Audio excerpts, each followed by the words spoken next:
오늘 이 시간 우리에게 주시는 하나님의 말씀 보시겠습니다. 구약성경 사무엘하 5장 1절에서 5절까지 말씀 보겠습니다. 다 찾으신 줄 알고 우리 같이 한 목소리로 합독하겠습니다. 이스라엘 모든 지파가 헤브론에 이르러 다윗에게 나와 이르되 보소서 우리는 왕이 한 고륙이니이다. 전에 곧 사울이 우리의 왕이 되었을 때에도 이스라엘을 거느려 출입하게 하신 분은 왕이시었고 여호와께서도 왕에게 말씀하시기를 네가 내 백성 이스라엘의 목자가 되며 네가 이스라엘의 주권자가 되리라 하셨나이다 하니라. 이에 이스라엘 모든 장로가 헤브론에 이르러 왕에게 나오매 다윗 왕이 헤브론에서 여호와 앞에 그들과 언약을 맺으며 그들이 다윗에게 기름을 부어 이스라엘 왕으로 삼으니라. 다윗이 나이가 30세에 왕위에 올라 40년 동안 다스렸으되 헤브론에서 7년 6개월 동안 유다를 다스렸고 예루살렘에서 33년 동안 온 이스라엘과 유다를 다스렸더라. 아멘. 할렐루야. 오늘 또 복된 성일, 오늘 이 예배 자리에 나온 우리 성도 여러분들에게 하나님의 큰 은혜의 역사가 충만하시기를 축복합니다. 자, 이 시간 좌우 옆 사람, 앞뒤 사람 인사 나누겠습니다. 사랑합니다. 사랑합니다. 반갑습니다. 예, 오늘 또 무더운 날씨 속에서도 이 예배 자리에 함께 하신 여러분들에게 하나님의 충만한 은혜가 임하시기를 축복합니다. 저는 이 주일 낮 시간에 여러분들과 함께 이 사무엘서의 말씀을 나누는 동안 저에게 주시는 은혜가 너무 큽니다. 그래서 여러분들도 함께 이 말씀을 통한 은혜가 여러분들에게 임하기를 바랍니다. 요즘 교회에서 내적 치유라는 말을 한동안 많이 있었습니다. 내적 치유. 그 내적 치유는 과거가 현재에 영향을 미친다라고 하는 그 현대 심리학 논리를 근거로 신앙 상담에 많이 사용되는 용어가 내적 치유라는 말입니다. 그래서 상담학에서는 과거의 상처가 사람들의 성격 형성에 지대한 영향을 미쳐서 우울한 사람, 자신감이 없는 사람으로 만들고 결국은 그 사람이 하나님의 은혜의 통로가 막히기 때문에 그 상처를 치유하는 것이 하나님의 은혜 안에서 살아가는 방법이고 또 하나님 주시는 복을 누리는 방법이다. 그래서 이 내적 치유라는 말을 많이 씁니다. 그래서 우울하거나 성격적인 문제가 있는 사람과 상담할 때에 과거에 상처받았던 일을 떠올려서 그것을 현재의 모습과 연관시키면서 심지어는 그 어머니 태중에서 모태에서 받은 상처까지도 얘기하면서 현재를 진단하는 것입니다. 그래서 어머니 태중에서 무슨 아이가 큰 영향을 받겠나 하겠지만 그렇게 영향을 받는다고 하는 것이 상담학에서의 이론입니다. 자, 그런 상담을 받게 되면은 이제 이런 생각이 떠오르죠. 아, 내가 그래서 이런 성격을 가지게 되었구나. 내가 어떤 상처로 말미암아 지금 내가 이렇게 형성되었구나 하는 것을 깨닫는 것이죠. 그래서 위로를 얻게 되는데 이게 내적 치유의 긍정적인 효과라 그렇게 말할 수가 있는 것입니다. 그런데 과거의 상처와 현재의 성격에 연관이 있다는 사실을 알았다고 해서 그것이 현재에 고쳐야 할 성격의 문제를 실제로 고치는 데 도움이 될까 하는 것입니다. 저도 이 상담 공부를 해보면서 그런 생각을 할 때가 많았습니다. 이 질문은 굉장히 중요한 질문입니다. 중요한 것은 현재의 잘못된 생각과 그 내 성격과 환경을 어떻게 바꾸느냐 하는 문제겠죠. 그런데 성격에 대해서 과거에서 원인을 찾는 것이 이론적으로는 타당할지 몰라도 그것이 지나치면 항상 문제가 생길 때마다 과거에 잘못된 그 상처를 떠올리게 되고 또 그런 식으로 과거의 상처를 지나치게 떠올리게 되면 오히려 지금 현재의 문제를 해결하는데 더 어려움을 겪을 수도 있는 거예요. 물론 그 상처를 떠올림으로써 인해서 상처가 치유되는 경우가 있지만 그렇지 못한 경우도 있다는 것이죠. 그러므로 현재의 행동과 정상을 과거의 상처로 이해할 수 있다는 이 상담 이론이 맞는 이론일지는 몰라도 그 이론을 따라서 신앙생활하는 것은 바람직하지 않다. 제가 내린 결론입니다. 제 경험을 통해서. 왜냐하면 과거가 현재를 결정한다는 이론을 따르기에는 우리 현재의 삶과 우리 앞에 펼쳐질 미래의 삶이 너무 소중하기 때문에 그렇습니다. 그러면 우리 인간들이 과거에 무슨 상처받았다고 해서 그 받은 상처 때문에 오늘 현재와 그 다음에 앞으로 살아갈 날이 그 과거에 묶여서 있다면 얼마나 그것이 우리 인간의 삶 자체가 비참한 일이냐는 이야기죠. 특별히 우리는 예수 그리스도를 구주로 영접한 구원받은 하나님의 자녀들입니다. 할렐루야. 나는 하나님의 자녀라고 하는 이 그리스도인의 정체의식이, 정체성이 분명히 있어야 되는 것이죠. 하나님 자녀된 우리에게는 성령께서 내주하고 계십니다. 성령님이 우리와 함께 하신다는 이 놀라운 복과 은혜를 우리는 도외시할 수 없는 것이죠. 그래서 성령께서 함께 하시지 않는 사람은 과거가 현재를 압박할 수 있을지 모르지만 내 안에 성령이 내주하는 사람에게는 과거에 어떤 상처가 있을지라도 나의 삶에 영향을 끼칠 수 없다라는 것이 성령의 역사하심을 통해서 나타나는 증거예요. 그렇기 때문에 나는 하나님의 자녀요. 나는 구원받은 영생 얻은 하나님의 백성으로서 내 안에 성령 하나님이 존재하고 함께 계신다는 그 믿음을 가지면 과거에 받은 상처가 어떤 것이든 그건 큰 문제가 될 수 없다는 그런 이야기죠. 그러므로 오늘을 행복하게 살고 미래를 승리하기를 원하는 사람은 바로 성령 충만함을 소망해야 합니다. 성령의 역사하심과 나타나심을 매일 우리가 사모하면서 살아가야 되는 것이죠. 왜냐하면 성령은 살리는 영이기 때문에 그렇습니다. 여러분 로마서 8장 11절 말씀 한번 읽어볼까요? 시작. 예수를 죽은 자 가운데서 살리신 이의 영이 너희 안에 거하시면 그리스도 예수를 죽은 자 가운데서 살리신 이가 너희 안에 거하시는 그의 영으로 말미암아 너희 죽을 몸도 살리시리라. 자, 여기 말씀해 보시면 두 번이나 성령을 살리는 분이라고 그렇게 이 말씀하고 있는 것을 보게 되죠. 그러니까 여기서 살린다는 말은 육체와 영혼을 깨끗하게 하고 또 강하게 하고 활력이 넘치게 한다 그런 뜻이거든요. 즉 성령님은 우리의 영과 육을 정화하고 강하게 하고 활력이 넘치게 하는 것입니다. 하나님의 은혜로 현재 나의 삶에 살리시는 영이신 성령의 충만함을 받는 것이 과거에 우리가 받았던 어떤 상처가 어떤 영향을 미쳤다는 그 사실보다 더 중요하다 그 말입니다. 우리가 인생을 살다 보면은 오래 살면 살수록 삶의 여정 속에서는 상처받을 일들이 얼마나 많은지 모릅니다. 예. 이걸 우리가 경험적으로 아는 것 아닙니까? 그런데 과거에 내가 받은 그 상처에 얽매여서 그 상처로 인하여서 앞으로 나가지 못한다면 그것보다 더 불행한 일은 없을 것입니다. 어떤 분은 그런 이야기합니다. 나는 과거에 못생긴 외모 때문에 또는 배우지 못한 것 때문에 가난한 것 때문에 정말 내 인생이 위축된 삶을 살았다라고 고백하는 사람이 있습니다. 반대로 어떤 분은 이렇게 말합니다. 나는 생기지도 잘생기지도 못했고 나는 가진 것도 없고 건강하지도 못했고 배운 것이 없는데도 나는 성령께서 내 안에 계심으로 누가 계심으로? 성령님이 내 안에 계심으로 나는 담대한 인생을 살았습니다 라고 고백하는 거예요. 이게 그리스도인이에요. 예. 그러니까 우리가 보세요. 나는 가난했기 때문에 나는 병들었기 때문에 나는 배우지 못했기 때문에 우리의 약점들이 우리의 인생 삶에 얼마나 많습니까? 그 약점들 때문에 우리가 위축되고 또 앞으로 나아가지 못하는 그런 불행한 인생을 산다면 얼마나 안타까운 일입니까? 이 성령 충만한 삶은 현재의 삶에 생기와 활력을 불어넣는 것입니다. 예. 그러므로 우리 성도는 과거의 상처 때문에 힘들어하시면 안 됩니다. 아멘. 과거에 여러분이 어떤 힘든 일을 겪어도 그 과거의 얽매여서 그 받은 상처 때문에 앞으로 나가지 못하고 내가 하나님과의 교통에서 하나님께서 주시는 은혜의 삶을 누리지 못한다 그러면 그것보다 더 불행한 일은 없는 것이죠. 그래서 성령 충만한 은혜로 현재를 활기차게 살아가는 것이 성도의 삶이 되어야 할 줄로 믿습니다. 네. 복음이 뭐예요? 우리가 믿은 기독교 신앙의 본질적인 요소가 뭐냐면요. 그것은 예수 그리스도요 살아계신 하나님의 아들이라고 하는 예수님이 하나님의 아들이시고 나의 구원자가 되신다는 이 믿음이 복음이에요.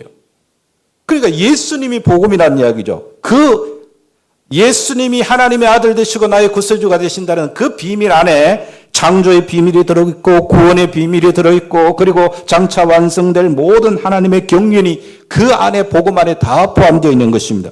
그 예수님께서 부활하시고 성찬하시면서 우리에게 약속하신 성령을 보내주신 것입니다. 네. 그러면 성령님이 오셔서 무슨 일을 하십니까? 성령님이 오늘 또 우리와 함께 하셔서 하시는 일이 뭘까요? 크게 두 가지를 합니다. 여러분 성경 로마서 8장 9절 말씀 한번 보십시오. 한번 같이 읽어보겠습니다. 누구든지 그리스도의 영이 없으면 그리스도의 사람이 아니라. 그리스도의 영이 없으면 그리스도의 사람이 아니라는 이 말이 뭡니까? 성령님이 오셔서 우리를 그리스도의 사람으로 구원받은 사람으로 만들어 주신다는, 그러니까 성령님이 오셔서 첫 번째 하시는 일은 우리를 거듭나게 하신다는 말입니다. 그리고 고린도전서 12장 3절의 말씀 읽어볼까요? 성령으로 아니하고는 누구든지 예수를 주시라 할 수 없느니라. 여러분 성령이 아니면 예수님을 주님이라고 부를 수 없다는 것이죠. 오늘도 우리는 예배당에 나와서 예수님 이름으로 기도하고 예수님을 찬양하고 예수님을 나의 주님으로 고백하는 이 행위는 우리 가운데 누가 계신다는 거예요? 성령님이 임재해 계신다는 이야기죠. 그래서 성령님은 우리에게 하나님의 형상을 다시 회복시키시고 하나님의 형상을 따라 살고 우리를 자녀 만들기 위해서 오셨습니다. 이것을 성령의 내적 역사라 그렇게 말하는 것이죠. 우리의 속 사람을 변화시키는 그 일을 성령님이 하신다 그런 뜻입니다. 그래서 구원받은 사람들이 성품이 바뀌고 기질이 바뀌고 남을 미웠던 사람이 사랑하는 사람으로 바뀌는 것은 성령이 내 속에 역사하시기 때문인 겁니다. 예, 성령의 역사가 이런 열매를 맺게 한다는 그런 이야기죠. 그리고 성령의 또 다른 사역은 하나는 뭐냐면요, 이 땅의 통치권을 가지고 살아갈 수 있도록 기름 부어 주십니다. 그러니까 우리가 전에는 예수 믿기 전에는 마귀에게 속해서 마귀의 일을 하던 자였습니다. 그래서 서로 미워하고 욕하고 원수로 지냈습니다. 용서하지 않았습니다. 서로에게 계속 상처를 주고받았습니다. 결국은 살리는 일이 아니라 죽이는 일을 했던 것입니다. 곧 이것이 뭐냐? 마귀가 하는 일입니다. 거짓말쟁이요, 속이는 자이기 때문인 것이죠. 그래서 이런 우리에게 성령이 역사하게 되면은 죽이는 일을 하지 않고 살리는 일을 하게 되는 것이에요. 성령의 역사는 살리는 일을 합니다. 그래서 고린도전서 15장 45절에 보면 부활하신 이후 예수님을 살려주는 영이 되셨다 그렇게 표현했습니다. 살려주는 영을 만나게 되면 내가 살아나고 나만 사는 것이 아니고 내가 만나고 나와 교제하는 많은 사람들이 나 때문에 내 안에 계신 성령 때문에 그 사람들이 살아나는 역사가 나타나게 되는 것이죠. 내가 하나님의 일을 통해서 이 땅에 하나님의 나라를 계속 확장시켜 나가게 되는 것입니다. 자, 그래서 우리는 죽은 다음에 천국을 경험할 뿐만 아니라 예수를 믿고 회개하고 죄와 결별함으로 이 땅에서부터 천국을 누리는 것이죠. 그래서 우리가 예수 믿고 성령 하나님이 내 속에 임재해 계시면 그때부터 이미 천국을 누리게 되는 것입니다. 이 일을 위해서 성령님이 우리에게 기름 부어 주셨습니다. 이걸 성령의 외적인 역사라 그렇게 말하는 것이죠. 내가 예수님을 사랑하고 싶고 기도하고 싶고 예배드리고 싶고 사람이 이해되고 용서되고 내 마음속에 풍성한 하나님의 은혜가 넘쳐나서 그 은혜가 다른 사람들에게 흘러 넘치는 그런 삶을 살아가게 되는 것은 성령의 역사하심 때문인 것이죠. 그래서 고린도전서 12장 7절 말씀 보십시오. 각 사람에게 성령을 나타내심은 유익하게 하려 하심이라 그렇게 말씀했습니다. 여러분 성령이 역사하실 때는 반드시 증거가 있는 것이죠. 성령이 예수님에게 임하실 때 그 성령이 비둘기처럼 임했습니다. 또 오순절 때는 불의 혀같이 갈라지는 것으로 보였죠. 또 강한 바람 소리같이 들렸습니다. 또 사도행전 4장에 보면은 성령이 땅이 진동함으로 성령의 역사가 나타났다고 그렇게 말씀하고 있는 것을 보게 됩니다. 여러분 신비주의를 추구하는 신앙인들은 이런 현상들을 그냥 목적으로 삼는 어리석음을 범하고 있습니다. 여러분 그러나 이런 현상들이 나타날 때 이런 현상이 나타나지 않는 사람을 무시해서도 안 되고 또 이런 현상을 극대화해서도 안 됩니다. 단지 성령의 역사하심이 어떤 형태로든 나에게 나타날 때에 성령께서 하시는 일에 내가 거기에 동참하는 일이 중요하다는 말입니다. 오늘 또 여러분이 예배 자리에서 성령 하나님께서 말씀을 통해서 여러분들의 심령 속에 역사하고 계시는 줄로 믿습니다. 여러분이 말씀을 들을 때 내 심령 속에 깨달아지는 은혜는 하나님, 성령 하나님께서 여러분을 깨닫게 해주시는 것이에요. 성령께서 역사하지 않으면은 설교 시간에 졸음이 오고 무슨 말인지 하나도 기억이 안 납니다. 성령의 역사가 나타나지 않기 때문입니다.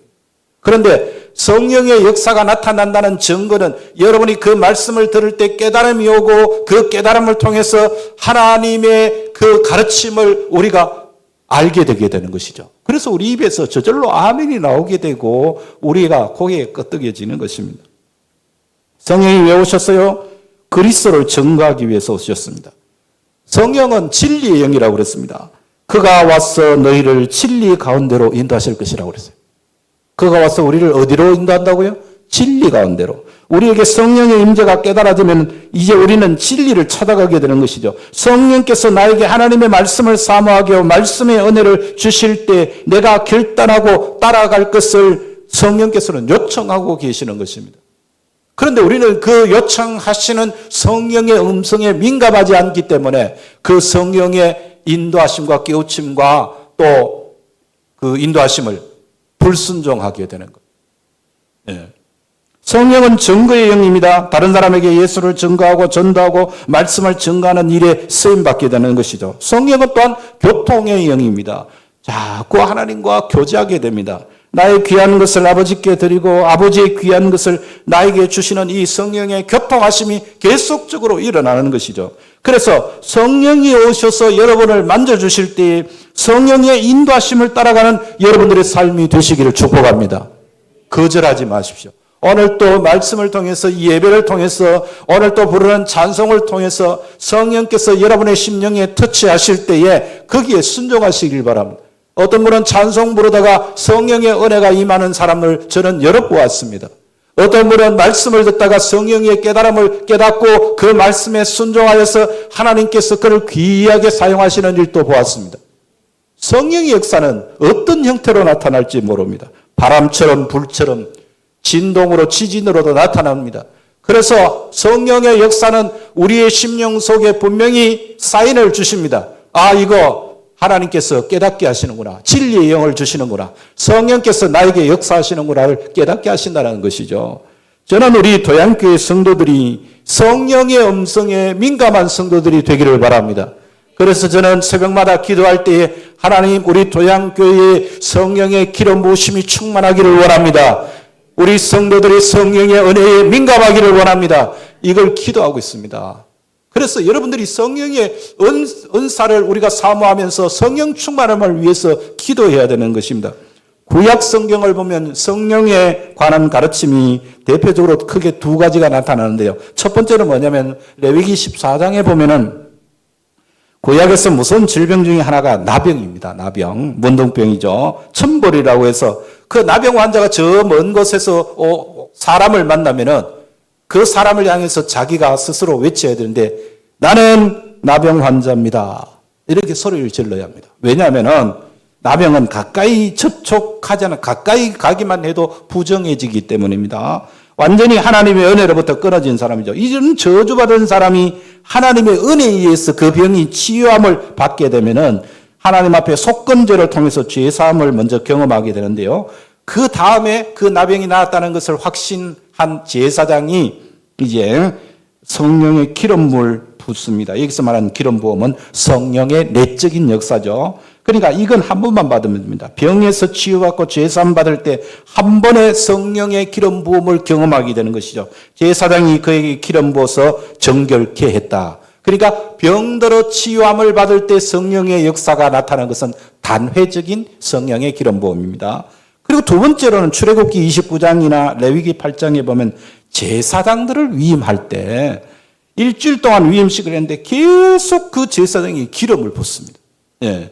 다윗에게도 기름 부으신 사건이 여러 차례 반복된 것을 우리가 보았는데요. 앞서 우리가 사무엘상 16장에서도 보았죠. 자, 16장 13절 말씀 한번 읽어볼까요? 사무엘이 기름 부을 병을 가져다가 그의 형제 중에서 그에게 부었더니 이날 이후로 다윗이 여호와의 영에게 크게 감동되니라. 소년 시절에 사무엘이 그에게 기름을 부어줬다는 것이고요. 그 다음에 사무엘하 2장 4절 말씀 한번 읽어보겠습니다. 유다 사람들이 와서 거기서 다윗에게 기름을 부어 유다 족속의 왕으로 삼았더라. 여기서도 유다 지파에서 기름 부어 유다 지파의 통치자로 세우는 것을 보게 되죠.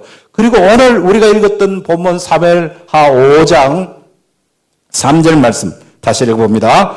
이에 이스라엘 모든 장로가 헤브론에 이르러 왕에게 나오매 다윗 왕이 헤브론에서 여호와 앞에 그들과 언약을 맺으며 그들이 다윗에게 기름을 부어 이스라엘 왕으로 삼으니라. 자, 그러니까 여러분 보세요. 다윗에게 기름 부음은 한 번으로 끝나는 것이 아니고 여러 차례 반복이 되죠. 그러니까 다윗은 세 번째 기름 부음을 받았을 때 비로소 이스라엘 전역을 다스리는 통치권자로 세워지는 것을 우리가 볼 수 있는 것입니다. 다윗이 맨 처음 기름 부음 받았을 때 여호와의 신에게 감동되어서 기쁨과 감사가 충만한 생활을 했죠. 또 양을 지키면서 곰도 때려잡고 사도 물리치고 또 사울 왕이 악신이 들렸을 때에 너무 힘들고 괴로워할 때 수금을 키면서 성령의 역사를 통해서 악신을 쫓아내주는 그런 개인적인 사역을 감당했던 것도 보게 됩니다. 그리고 또 두 번째 기름 부어주니까 이번에는 통치의 영역이 점점 넓어지죠. 내 주변에 있던 사람에게 더 널리 확장돼서 유다 지파의 지도자로 세움을 받게 되죠. 그 다음에 세 번째 또 기름을 부어주시는데 그때는 이스라엘 전역의 통치자로 세움을 받게 되는 것을 보게 됩니다. 자, 그러면 다윗의 입장에서는 세 번 기름 부음을 받았는데 기름 부음을 몇 번쯤 받으면 좋겠어요? 세 번만 받으면 되겠습니까? 그렇지 않습니다. 30번이고 300번이고 아니 매일 매 순간 성령님 저에게 기름 부어주시기 원합니다. 이게 우리의 기도의 제목이 되어야 됩니다. 성령께서 우리에게 기름 부어주시는 은혜가 있어야 한다는 그런 이야기죠. 구약에서 기름 부음을 받았던 세 종류의 사람들이 있죠. 누굴까요? 바로 선지자와 제사장과 왕이 기름 부음을 받았습니다. 성령께서 우리에게 기름 부음을 시작하시게 되면 우리 속에서 통치권이 회복되기 시작합니다. 그러니까 우리의 직분이 목사다, 장로다, 또 권사다, 집사다 이런 현대식의 개념입니다만 사실 내용상으로 볼 때는 이 세 가지 사역을 감당하게 되는 것이죠. 첫째는 선지자 직분입니다. 이 선지자는 하는 일이 뭡니까? 죄를 고발하고 책망하고 회개하게 하고 하나님께로 돌아오게 하고 하나님의 뜻을 전달하는 일이 선지자가 하는 일인 것이죠. 우리가 보통 전도한다든지 다른 사람에게 복음을 전하고 가르치는 일도 이 선지자의 사역을 감당하는 일이 되게 되는 것입니다. 사실 우리는 무지하고 어리석은 존재들입니다. 우리는 하나님 앞에 얼마나 큰 죄인인지 알지 못하고 우리가 이 세상 살면서 경험하는 모든 비참함이 어디서 시작된 것이고 또 어떻게 그 비참함으로부터 구원받을 수 있는지 우리 인간이 스스로 알지 못합니다. 하나님이 그 어떤 분인지 하나님께서 가지신 의의 기준이 무엇인지도 모릅니다. 영혼에 대해서 천국과 지옥에 대해서 인간 스스로 결코 알아낼 수가 없는 것이죠. 그러나 영원전에 아버지 품에 독생하셨던 예수 그리스도께서 친히 우리의 선지자가 되어주셨습니다. 그리스도는 우리의 큰 선지자와 선생으로 말씀과 성령으로 우리의 구원에 필요한 모든 하나님의 뜻을 나타내 주신 것입니다. 그러므로 우리는 하나님의 말씀을 소중히 여겨야 됩니다. 하나님의 기록된 말씀인 성경을 사랑하고 또 선포되는 하나님의 말씀인 설교의 말씀을 여러분들이 듣기를 사모해야 됩니다. 설교를 들을 때는 사람의 말이 아니라 그리스도의 입에서 나오는 말씀을 알고 그걸 우리가 열심히 들어야 합니다. 그러니까 무엇보다도 성령의 도우심을 구해야 된다는 이야기죠. 그분께서 우리의 마음을 열어주시고 우리의 마음을 밝혀주셔야만 우리가 읽고 듣는 말씀이 우리를 구원하는 일로 우리가 확신할 수 있고 그 진리를 깨달을 수 있기 때문입니다. 그래서 여러분 오늘 또 우리는 선지자적인 사명을 감당케 하시는 성령의 은혜를 사모하시기 바랍니다.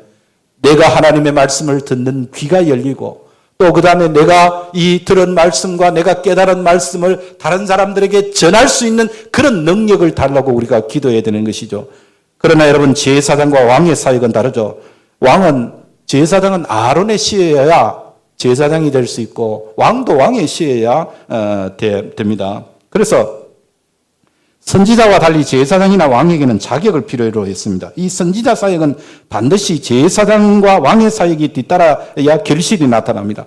가령 우리 자녀들이 잘못을 저지른다 할 때에 아이들을 책망하고 또 부모의 뜻이 무엇인가 가르쳐도 아이가 돌아오지 않을 때 우리가 어떻게 해야 될까?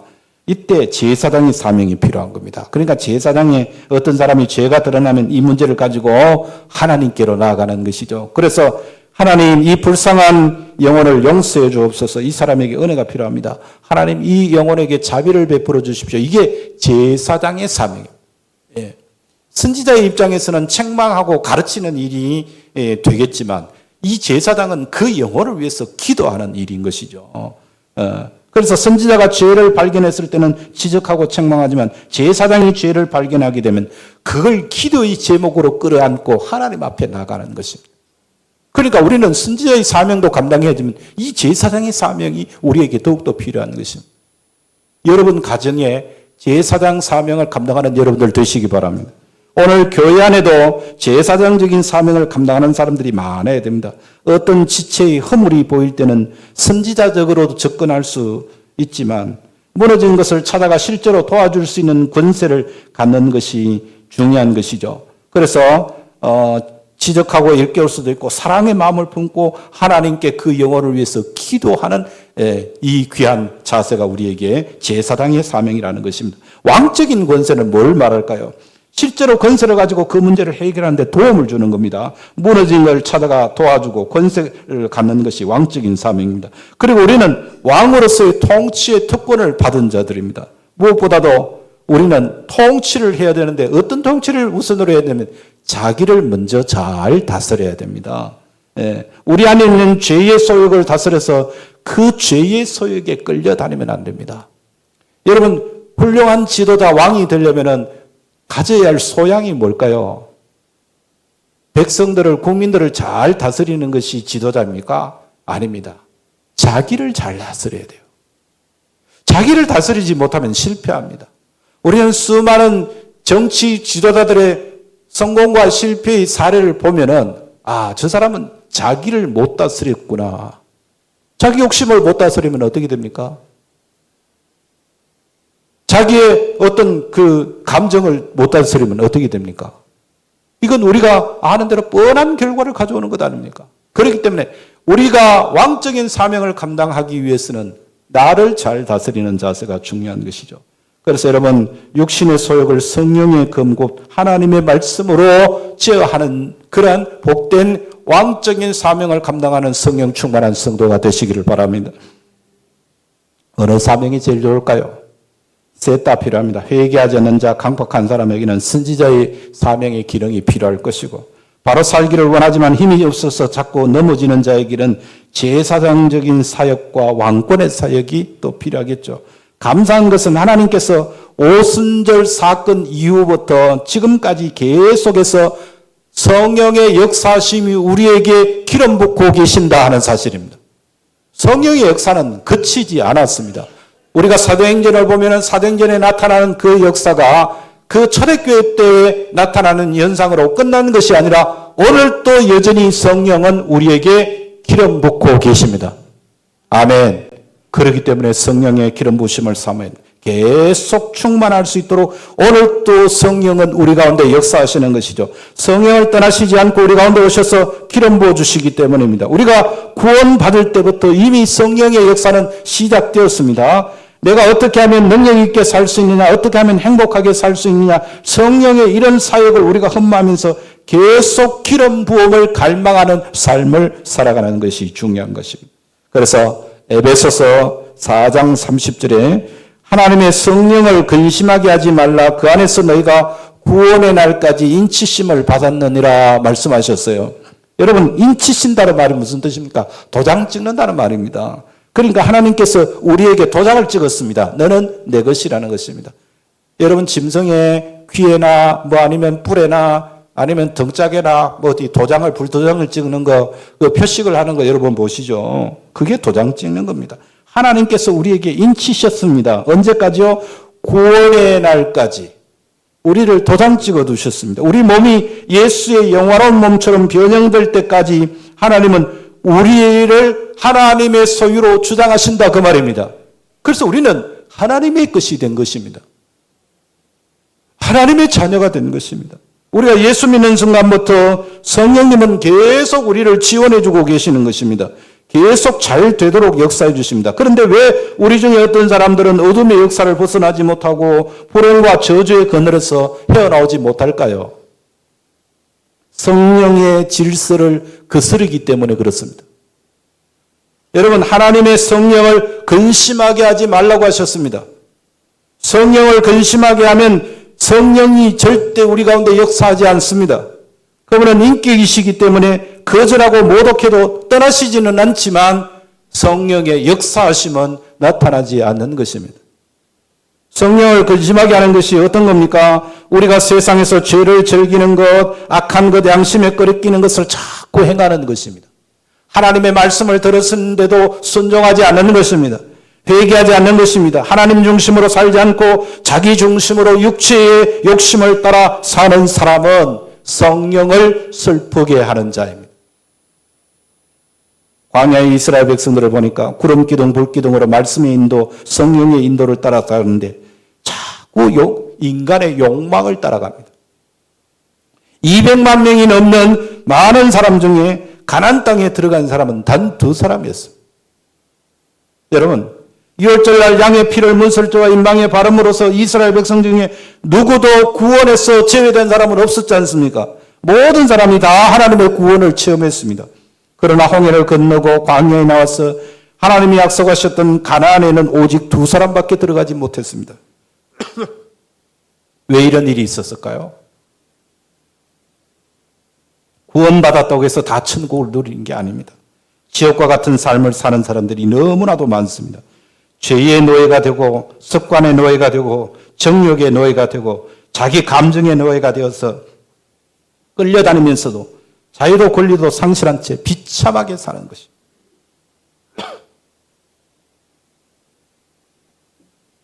여러분, 구름기둥, 불기둥의 인도를 따라서 살아야 됩니다.